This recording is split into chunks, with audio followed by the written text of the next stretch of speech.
Welcome to the Time for a Reset podcast, the podcast where I, Paul Frampton, interview senior marketers on the big issues of the day and the thing that they want to see reset with an ever-changing landscape. Welcome back to another episode of Time for a Reset. This morning I'm super excited to have Rory Sutherland with us. Rory doesn't really need an introduction, let's be honest. If you don't know Rory and you work in the advertising and marketing industry, then you probably should look in the mirror. Most recently, some of the literature that Rory's brought to market has been a book called Alchemy, which is about the surprising power of ideas that don't make sense. And I'm sure he'll talk about some of those theories about rational thought isn't always the best way to actually get results. He's also very passionate about transport and the behavioural science around transport and trains and buses. So I believe you also released a book at the end of last year called Transport for Humans, right, Rory?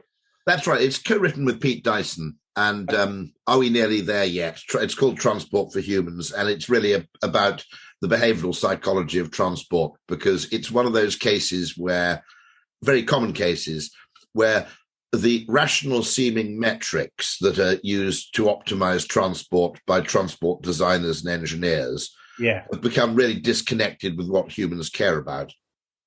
That makes total sense. I'm sure we'll dig into that a bit later. Oh, yeah.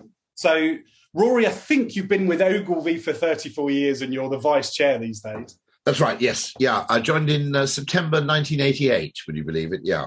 Wow, 1988. And Roy's also a TED speaker and speaks at many different events. And he's also just about to launch a course, which I'll talk about at the end, which is to kind of try and help kind of different levels of marketeers and people in agencies upskill themselves in marketing. So that's called Mad Masters. We'll come back to it at the end. So without further ado, Rory, I'd love to jump into the first question that I always ask, which is, if you had a magic wand or a button that said reset, what would you hit in the marketing discipline or marketing industry? I mean, a couple of things, I suppose. I always remember the only two occasions I ever saw Jeremy Bullmore get kind of angry about something. And the two things that angered him, one of them was the use of the term Marcomms. Right. Because he quite rightly, I didn't quite understand why he got so exercised at the time, because it was years ago. But he'd spotted, far before anybody else had, I suspect, that marketing, which is an extremely broad discipline and should be an extremely broad discipline, is becoming painted into a corner now as kind of the colouring in function within organisations. So I think that is actually the single one thing I would reset, which is, unless you have proper attention and status and influence paid to marketing, first of all, marketing suffers, obviously. That goes without saying. None of the other things we do right will matter unless marketing is respected within the wider organisation. Right.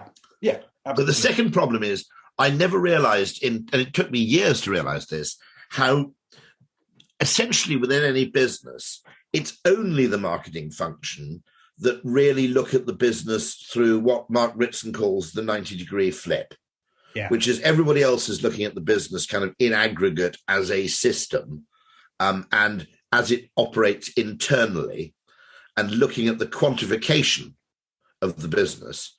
And it is okay, HR would be another exception, I guess, to some extent. It at least has a different point of view.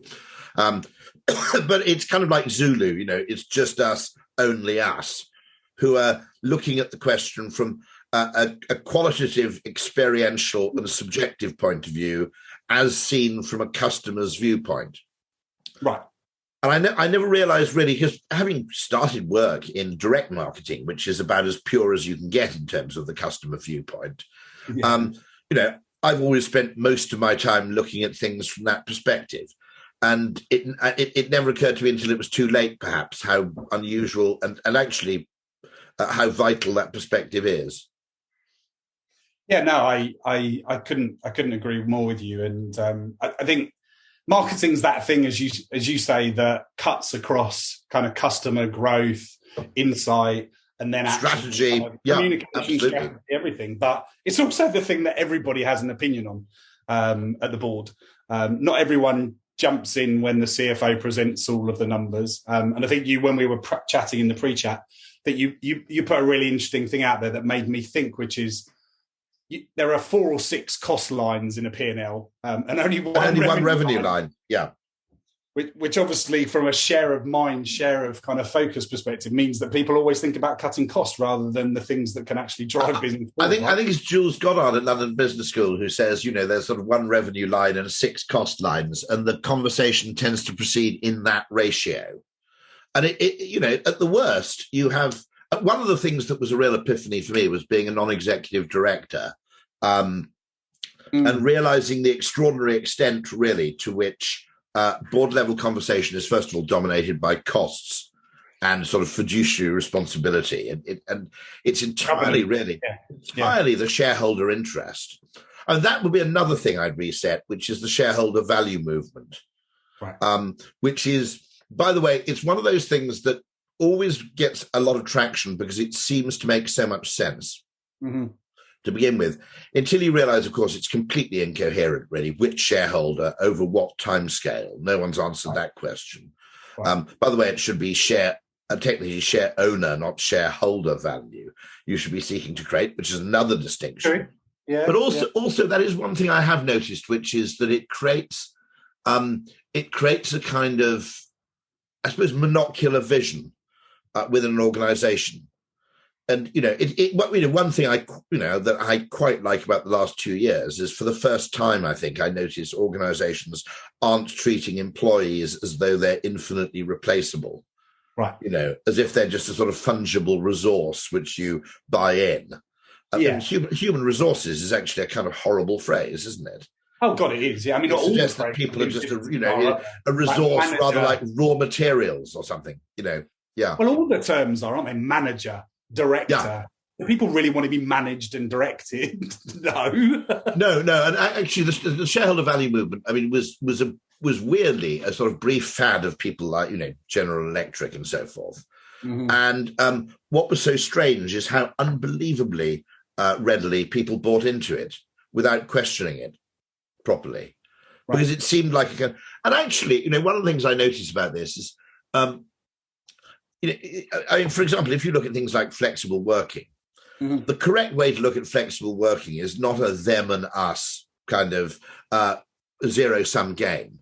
Yeah. If you can actually have employees who are more productive at working in a way that they prefer, which wastes less time and money on non-discretionary things, that's what capitalism is all about. Capitalism is all about finding more intelligent value exchanges, right? It's not about extracting as much pain as you possibly can from any given employee. No, it's a great point. So flexible working is part of what an Austrian school economist would call, the discovery process of capitalism. I mean, I can see it as being, it's actually economically important if you consider that in the UK, 1 million people work in call centres still. Right. Okay. Now, if those people, I was talking to a call centre expert, and the way they make it work is you can't work flexibly or remotely for your first year. That's training, and that has to be effectively on the job in the office. But after that, you've earned your spurs, as it were. You can work flexibly. actually, that's, suddenly, as a call centre employee, if you can live where you like and you don't have commuting costs, right, that's actually quite a big pay rise. It's a de facto pay rise. And for 1 million people enjoying that freedom and flexibility. And then also, of course, what that will mean is that other people, I think, can enter that industry part-time later in life. All sorts of things can happen, which I think are really, really interesting. Yeah, no, I agree with you. No, I agree. And so why do you think businesses stick with these widely accepted norms and easily comprehensible? One, I think, if you're making decisions, if you think about how consumers make decisions, it's actually a process they can't fully explain themselves, in which they take account of lots and lots of conflicting variables, some of which are quantifiable and some of which are purely subjective and felt. And broadly speaking, a great deal of information of completely non-commensurable kinds gets taken into a consumer decision about where to live, who to marry, or what washing powder to buy, including things that Like, this one is quite famous and is bought by a lot of people, so it may not be perfect, but it's probably pretty good, etc. Yeah. Okay, lots and lots of heuristics are used, some quantification. In the institutional decision making, you could only use quantifiable or quantifiable or objective measures to make a decision. And so what this creates is this, first of all, I'm not sure that's a good thing at all. Let's compare, two things. Let's compare the pug, which is a show dog, and it's bred for its appearance based on we wanted to have a very small nose, we wanted to have very short legs, Yeah. They're not very healthy dogs, because they've been optimized around 2 or 3 arbitrary metrics. Right, cosmetic metrics. By contrast, I mean, you might disagree with me, probably the finest dog in the world is the Border Collie. But the finest dogs tend to be working dogs. They've been bred for a function to do a job, and they've been selected subjectively by generations after generations of, in this case, sheep farmers, for the dog's intelligence, obviously herding ability, temperament, character, etc. The dogs that have been selected by a function, by their performance, are healthier, generally better, more intelligent dogs than the dogs that have been selected and optimized for a few arbitrary metrics laid down by the Kennel Club or whatever. And it's the difference between what you might call, it's not natural selection, because they're obviously bred, and I suspect there was a fair amount of, in sheepdog breeding history, there were a fair amount of dogs joining the Navy, if they didn't prove their worth, when young. But nonetheless, it's not natural selection, but at least it's real world selection versus what you might call artificial naive optimization. Nassim Taleb calls it. And, those show dogs are effectively naively optimized around 3 or 4 measures of, floppy ears or whatever it may be, short tail, whatever, that kind of arbitrary shit. Shepherd doesn't give a shit what his dog's tail looks like. No, it's got to be. He's not using those kind of Kennel Club arbitrary measures. And the interesting thing there, I think, is that you can actually make more nuanced and more intelligent decisions as a consumer than the decisions you make when you have to justify your decision to everyone. Now, everybody thinks B2B decision-making is fantastically rational because everybody looks at everything and they compare it and they look at all the numbers. I would argue that actually decisions that you have to justify may routinely be dumber than decisions you can make subjectively, because the toolkit you can use in making decisions that you have to justify to other people is necessarily more limited. You can't. I had a very interesting business decision once where I went to meet a prospective client, and everything about them made perfect sense, including the product seemed quite good, but there was something that seemed a bit wrong. And one of the things that seemed a bit wrong was the guy either had a £90,000 watch or it was a fake Rolex or whatever.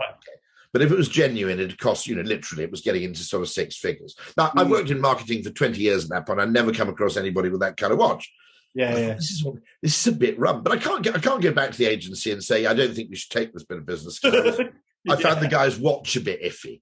Now, it turned out in the end, a few years later, that the business was actually kind of run by the Uppsala mafia in Sweden. And my weird instincts of this doesn't seem right to me. Were healthy instincts. They were right, but I couldn't put them on a sheet of paper. And that's like the Blink Malcolm Gladwell. It's exactly that. You're allowed to use Blink. You're allowed to use.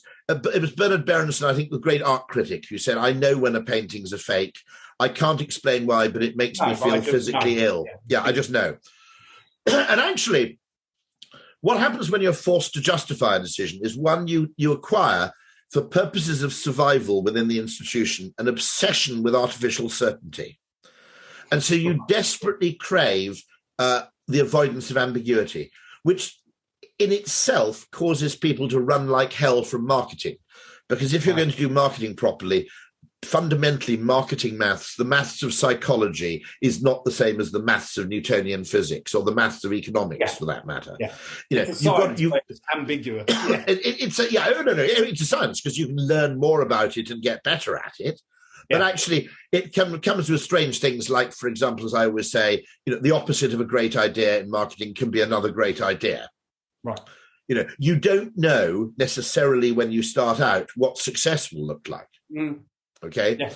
You can't necessarily define success in advance.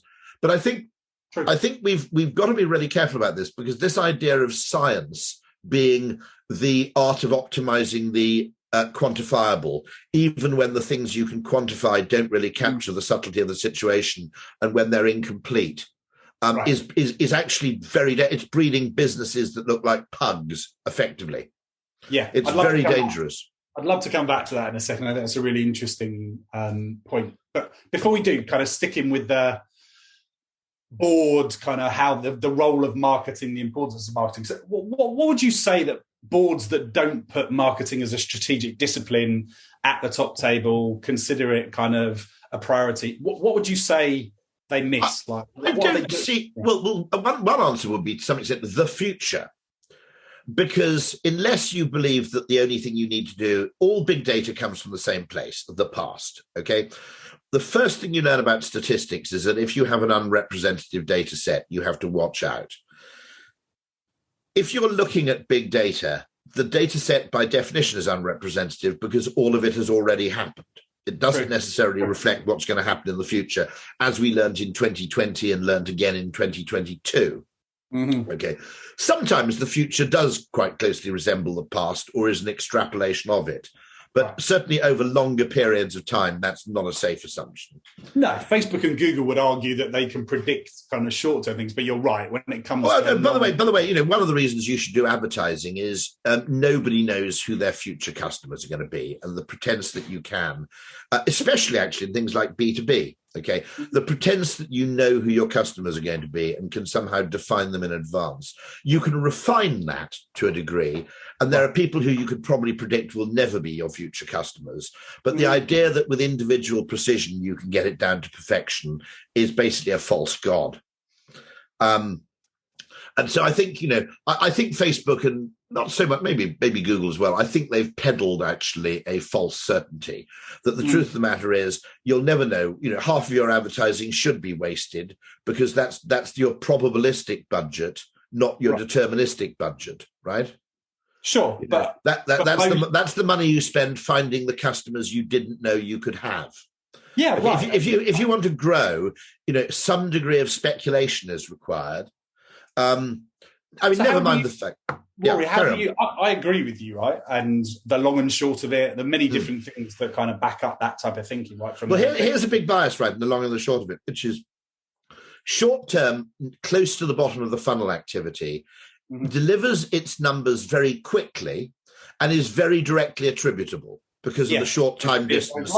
Okay, now anything that works over the longer term enjoys neither of those two benefits. It takes a year to emerge, and by the time it's emerged, it has become conflated and confused with lots of other things that have happened over that 12-month period. And it's very, very hard to attribute value to an advertisement where it's seen, let's say, 6 months before the point of purchase, okay? It's impossible, actually, to do it because so much happens. I think this is the big problem that a lot of marketers, when they go to the board table, have, right? Because they can't articulate how... So when I said those organisations that don't have marketing on the board, I don't think they have anybody with a significant future-facing view sitting there. And I don't quite see how you can do strategy without marketing at a board level, to be honest. No. I think we're in private agreement on that. Yeah. It is because, the extent to which you will then become internally focused or shareholder focused, which is one thing that I can never get my head around, okay, is, most of my younger employees are much more left-wing than I am, but they buy into the shareholder value bullshit absolutely unquestioningly. I think it's a load of crap. I think the interesting thing about a business is it's an entity which is, first of all, it's a discovery process. Yeah. Drayton Bird always said that to me. You don't do direct marketing to make money. You do it to learn. As you try and do both, of course, as far as you can. Sure. But nonetheless, he's right.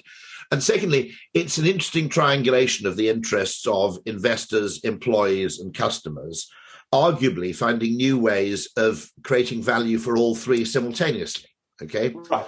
Yeah. And the idea that you have to see this in opposition is actually, that's a mistake to begin with. The idea that you have to see these three forces as being in opposition when it really is a creative resolution of the differing interests of those three parties is completely ridiculous.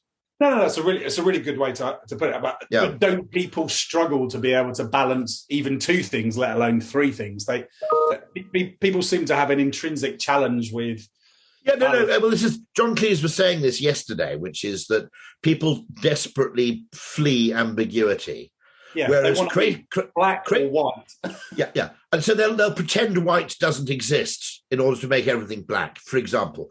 And what you need to do is embrace ambiguity for long enough for a resolution to actually occur, a creative resolution to occur. Mm-hmm. And so this is very interesting in terms of new product development as well. I'm a big fan of the gust-proof golf umbrella. Yeah. And the general view was, oh my God, you want an umbrella to be big because it keeps more rain off. But if an umbrella's too big, it gets caught in the wind and turned inside out and it breaks. Right, on a golf course, yeah. And so someone eventually resolved the thing. You could say, okay, the standard rational response would be, we want an average. We want an umbrella that's big enough to keep the rain off, but not so big that it gets blown inside out, okay? Or you just create a parasol and say it's for sunny days, so we'll pretend it's not going to get windy, okay? Right? You somehow ignore... Now, eventually, someone comes up with the gust-proof golf umbrella, which has a kind of donut-shaped umbrella and then a crown on top of it. So it gets caught in the wind. The air, albeit with a slight farting noise, escapes between the outer canopy and the inner canopy, meaning the thing doesn't get turned inside out. So the wind thinks it's a small umbrella, but the rain thinks it's a big umbrella.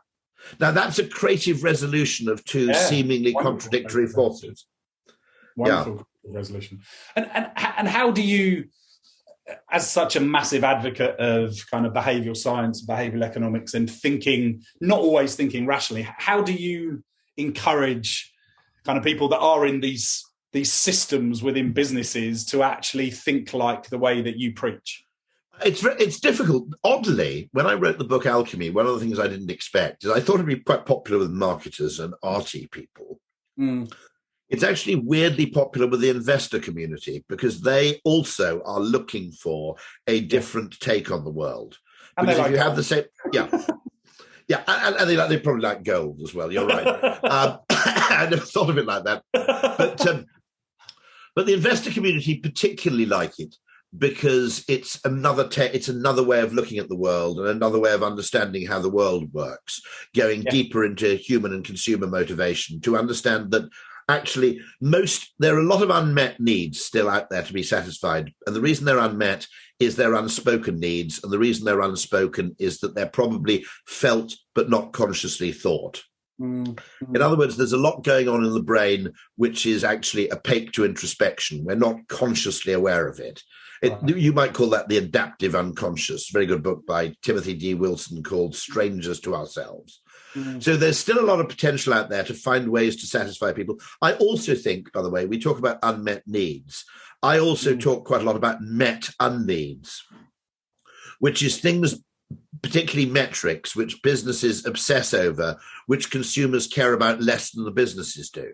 And that's why I wrote partly the transport book, because I thought that all of transport is over-optimized around speed. When if you make a journey pleasant or enjoyable enough, nobody actually minds whether it takes 2 hours or an hour and a half. Right. Yeah, don't get me wrong. I'm not suggesting speed is irrelevant. Okay, if it took 14 hours to get to Bristol on a train, I don't think many people would do the journey that way.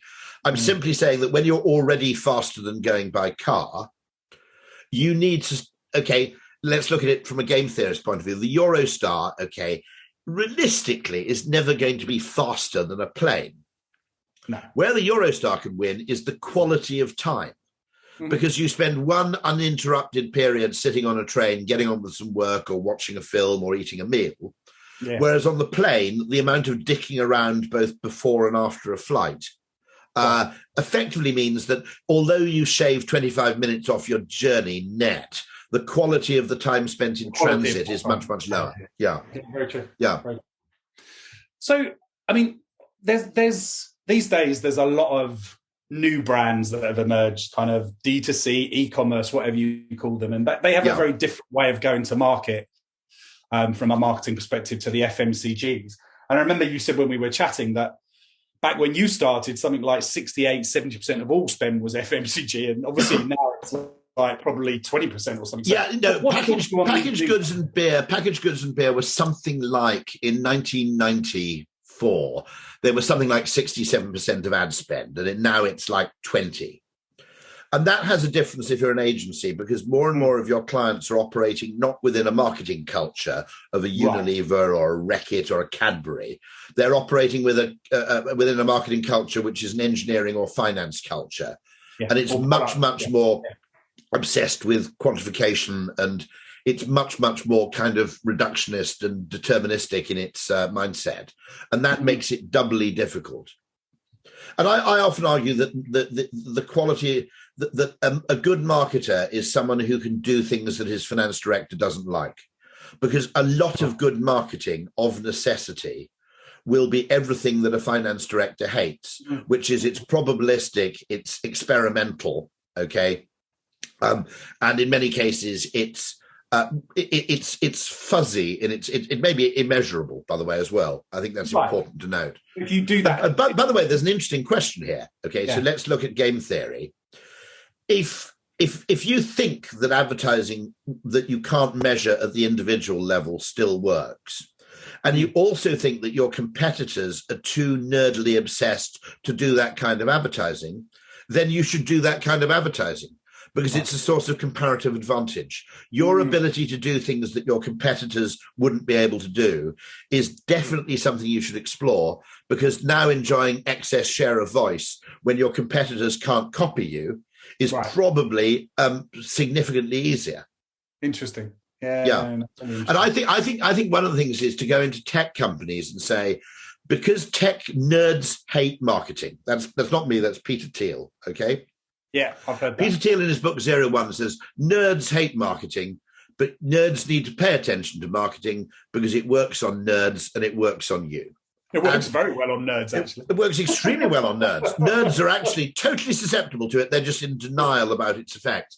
And so if you're a nerd business and all your competitors are nerds, do marketing, because your competitors, your nerdy competitors, won't do it, even if you proved it worked, okay? A lot of nerd businesses still wouldn't do it, because deep down their status derives from their engineering ability, and they see marketing as cheating. Right. They have this nerd fantasy that you have to outcode your competitors. And that's where your status. Marketing's only necessary when you've got a bad product, right? And yet Amazon's now the biggest spender in advertising in the world. I'd also say marketing's only unnecessary when you have an unnatural network monopoly. Amazon is a highly unrealistic company, by the way, because most of its activities don't have to make money. In other words, they simply have to break even. And that's a very, very unusual position to be in. Right, because they make money, so much money in some of the other parts, right? Well, no. Also because Bezos sold the shareholders on the idea that you shouldn't make money, you should reinvest it in the business. Oh, is that right? I didn't know that. Yeah. And so as a result, it operates under highly unusual conditions, it's fair to say. Because he's one of the people, if you think about it, if you're in a tech world, you get a pass from investors on experimentation and failure and on not making a profit. You get a kind of hall pass from your investors, which nobody in the non-tech world enjoys to anything like the same degree, if at all. Yeah. So I talk about this quite regularly with some of my friends that are in kind of the finance industry or management consultancies around the valuation of companies and the fact that there is no sight to profitability for many of them. I'd love your... Well, no, and also, I never thought of it like this until I read an article by Roger L. Martin, who's a bit of a guru of mine. And he made the point that exaggerated tech valuations are actually a disaster for the businesses, because in order to justify their valuation, they have to develop plans for growth, which in some cases are actually deeply destructive. Yeah, right. There are lots and lots of businesses which would have been extremely beautiful, very profitable businesses if they'd been allowed to be less ambitious. Right, and they create toxic cultures, don't they? I mean, look at Uber and many others that have created that unrealistic expectation on people, and the human capital thing gets totally lost in a business that's apparently meant to actually allow human capital to be more kind of creative and more kind of connected. It's an interesting question about whether Amazon is unassailable. In other words, is this simply a network effect? Yeah. Or where are there weak spots? And there are always weak spots, by the way, because you can't cover the waterfront, much as you might try. Right. One weak spot would be undoubtedly in premium goods, premium fashion. So that's why you see Net-a-Porter. That's why you see the Outnet. That's why you see Selfridges.com being successful. Amazon's never going to do experiential commerce well, are they? They're a logistics business. And they don't really know. Actually, very few people in e-commerce do merchandising well. In other words, they've fallen in love with this grid system where every product is as important as every other product, and you compare every product. Now, everybody who's a retailer knows there are products you put on a pedestal, and there are products you put on a shelf, and there are products you keep in a drawer. But online retailers don't really seem to understand this. They don't really understand how you can generate. Partly because in some cases they're not really interested in premiumization. They're not really interested in enhancing the margin. They're just interested in volume growth. So and they'll eventually have to learn how to do that, by the way. No, I agree. And I find the whole the thing around how does logistics e-commerce move to experiential kind of commerce. Yeah. And some people talk about Web3 as a potential for that changing, where actually brands can be built in the metaverse. And obviously people are going to be talking about the metaverse in that way. To be honest, I think you can do it through 2D design. I just don't think anybody has. Right. So what do you think of Web3? Like, do you know what I'm focusing on at the moment? I'm focusing on video conferencing because I think particularly in B2B, but in large areas like the healthcare space, I think it's a game changer for service industry productivity. And I think nobody's noticed because they're making the wrong comparisons.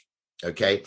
What they're saying is, how does a video meeting compare to an ordinary meeting? And there one has to admit that it's slightly worse. Okay. On the other hand, if you look at the opportunity cost, which happens when you demand that every single meeting has to be co-located, okay, you see a completely different thing. Now, one of the reasons nobody's talking about it is it's very old technology. Yeah, it's very old technology, but the pandemic gave the entire world a crash course in using it. Yeah. So the mobile phone is actually a very old technology. If you go back, my father had a business partner for a time. The car phone. Yeah. The car phone existed in the 1970s. Yeah. You had to it was radio done, and you had to say, okay, can you put me through to this number, please? But it was possible to make a phone call in your car. Okay. Now, the point that, first of all, I think that people will start to make really good hardware around video calling. I think that's a gap in the market. I think that the technology will continue to improve, but it's already good enough. Okay, it's crossed the threshold of shittiness. And I think it crossed that in about 2015, 2016. Okay, WebEx, Zoom, and Blue Jeans, and a few other players like that finally got actually not only the technology, they got the psychology right.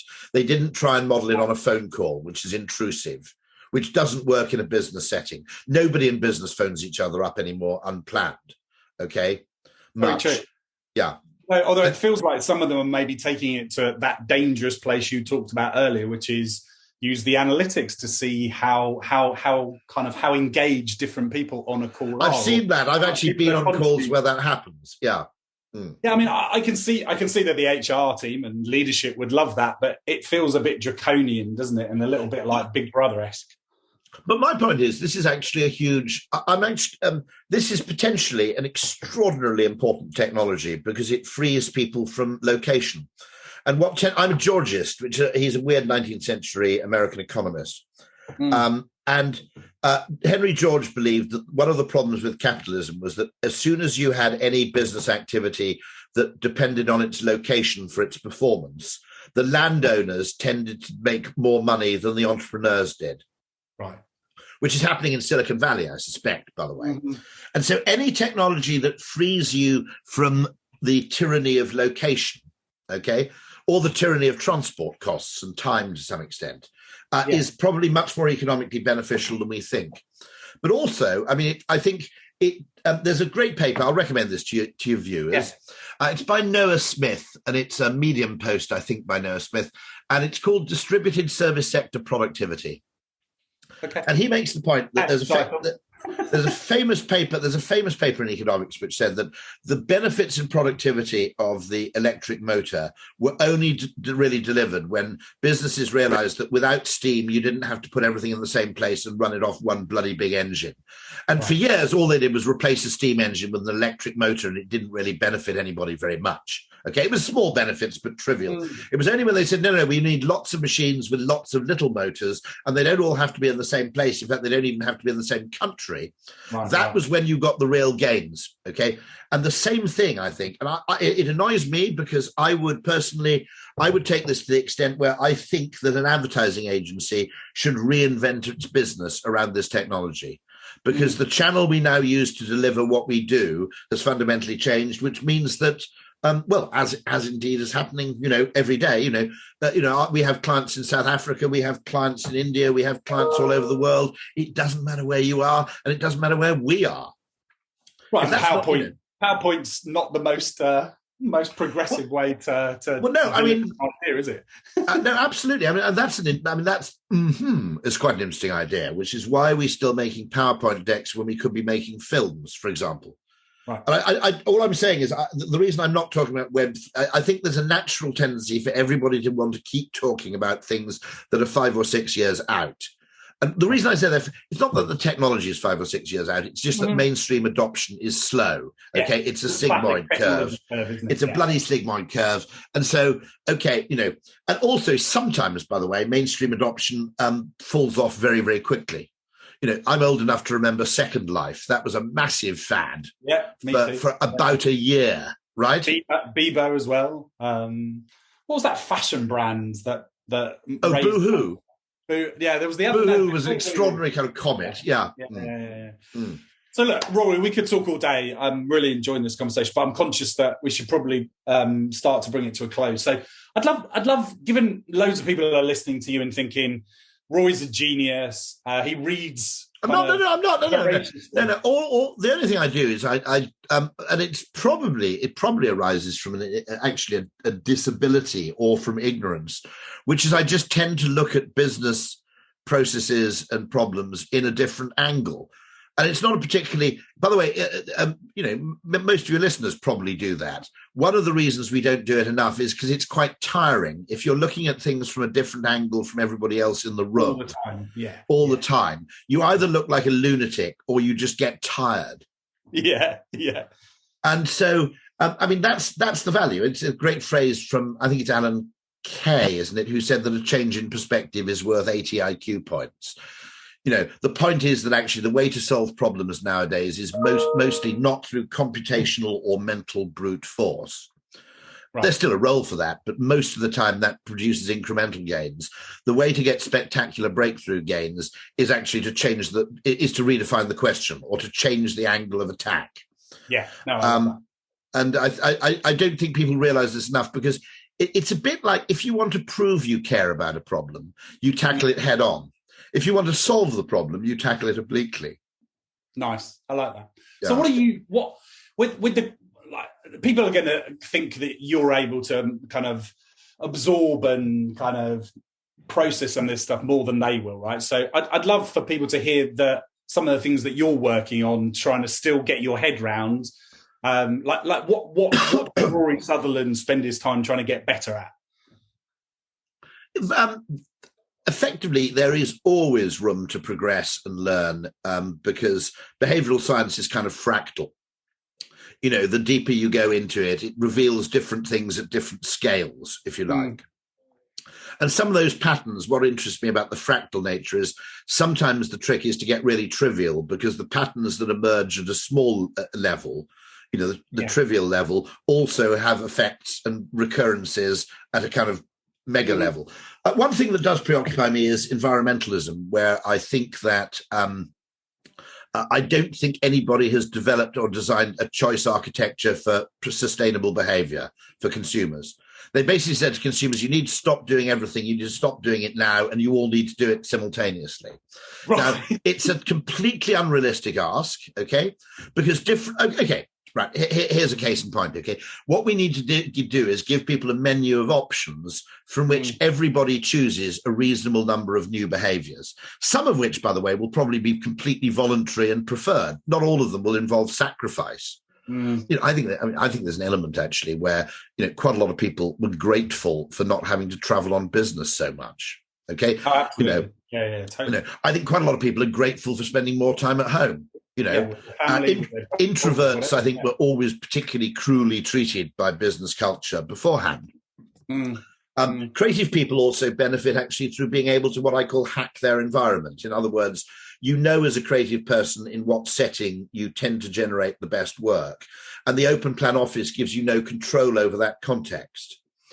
But I'm very, very interested in that question, which is I find an extraordinary kind of gap in environmental thinking, which is how do we get to the change in energy consumption that we require?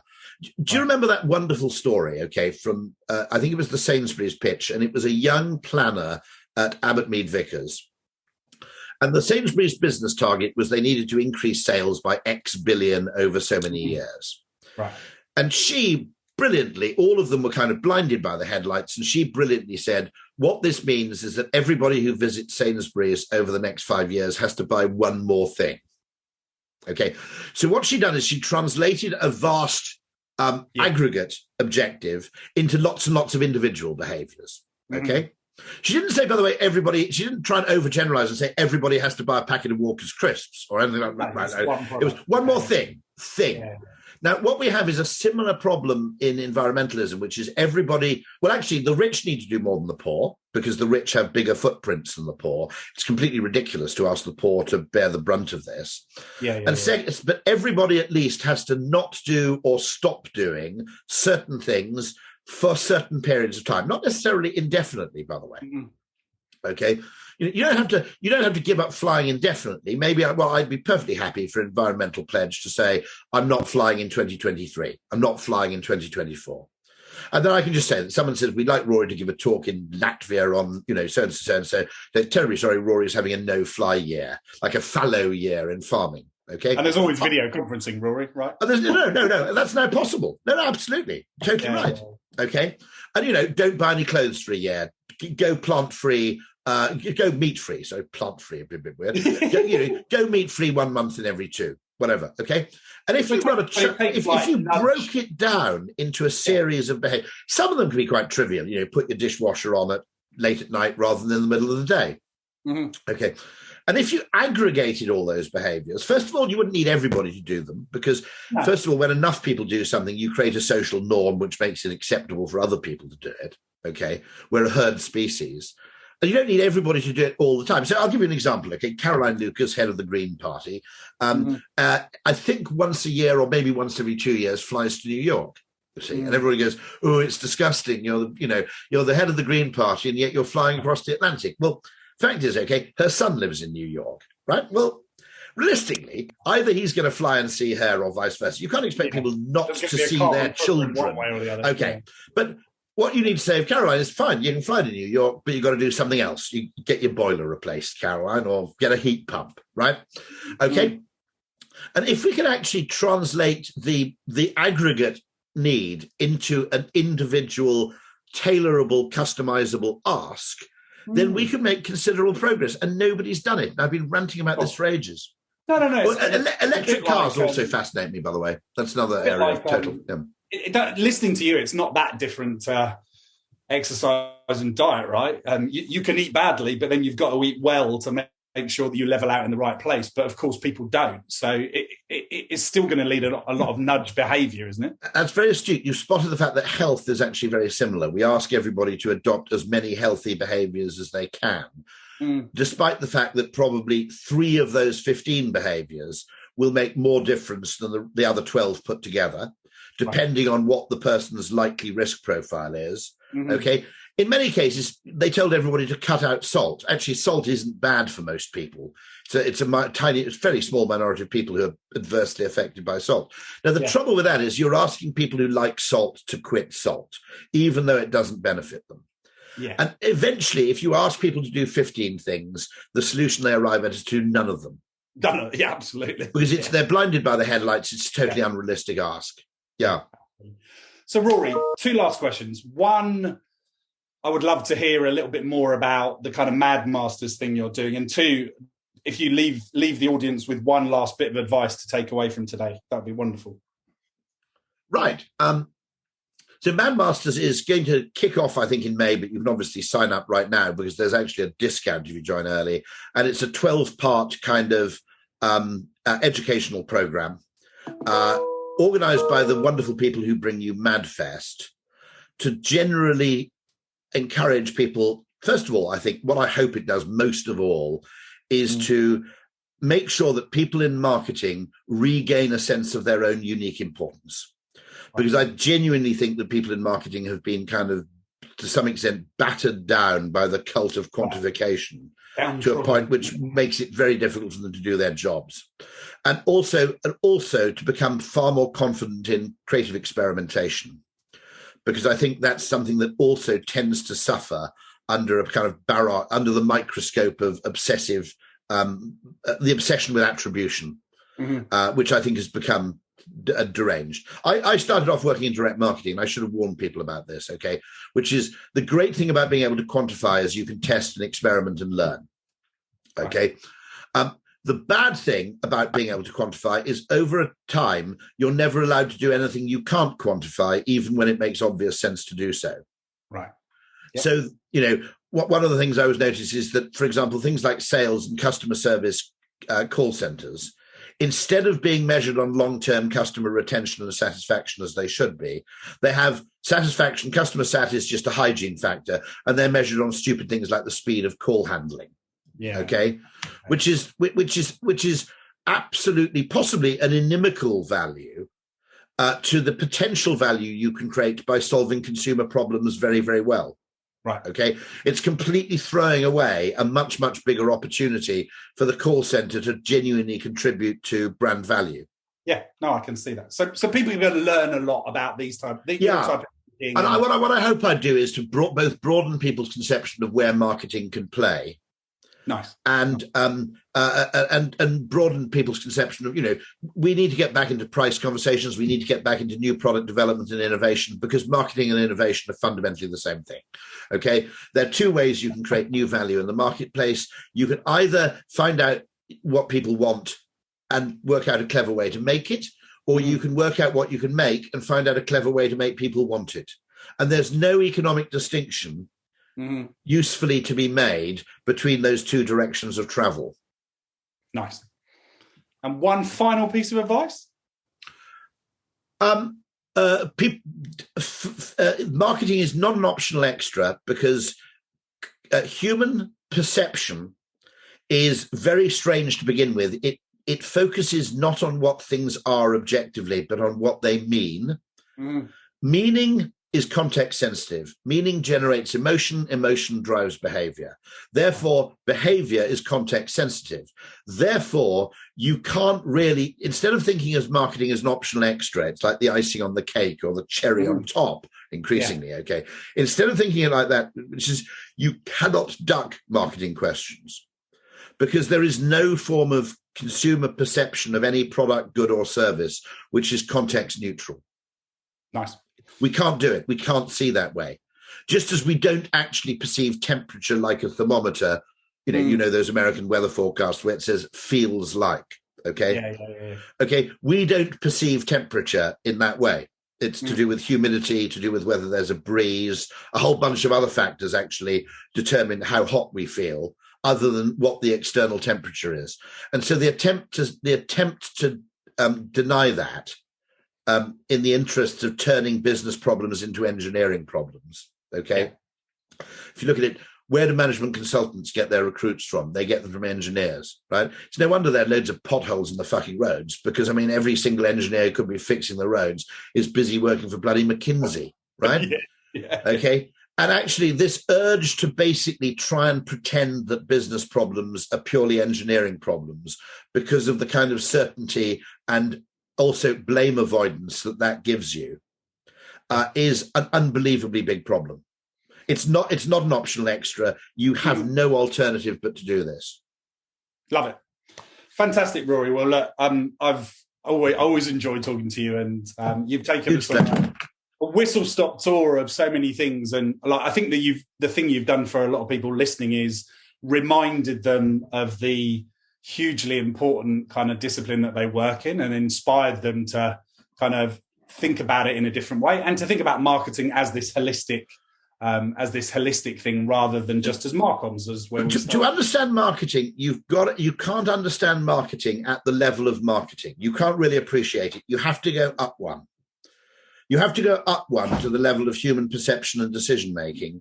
And once you've effectively just moved up a little bit, you've moved up a level, a scale, then the necessity for marketing becomes completely apparent and indeed inarguable.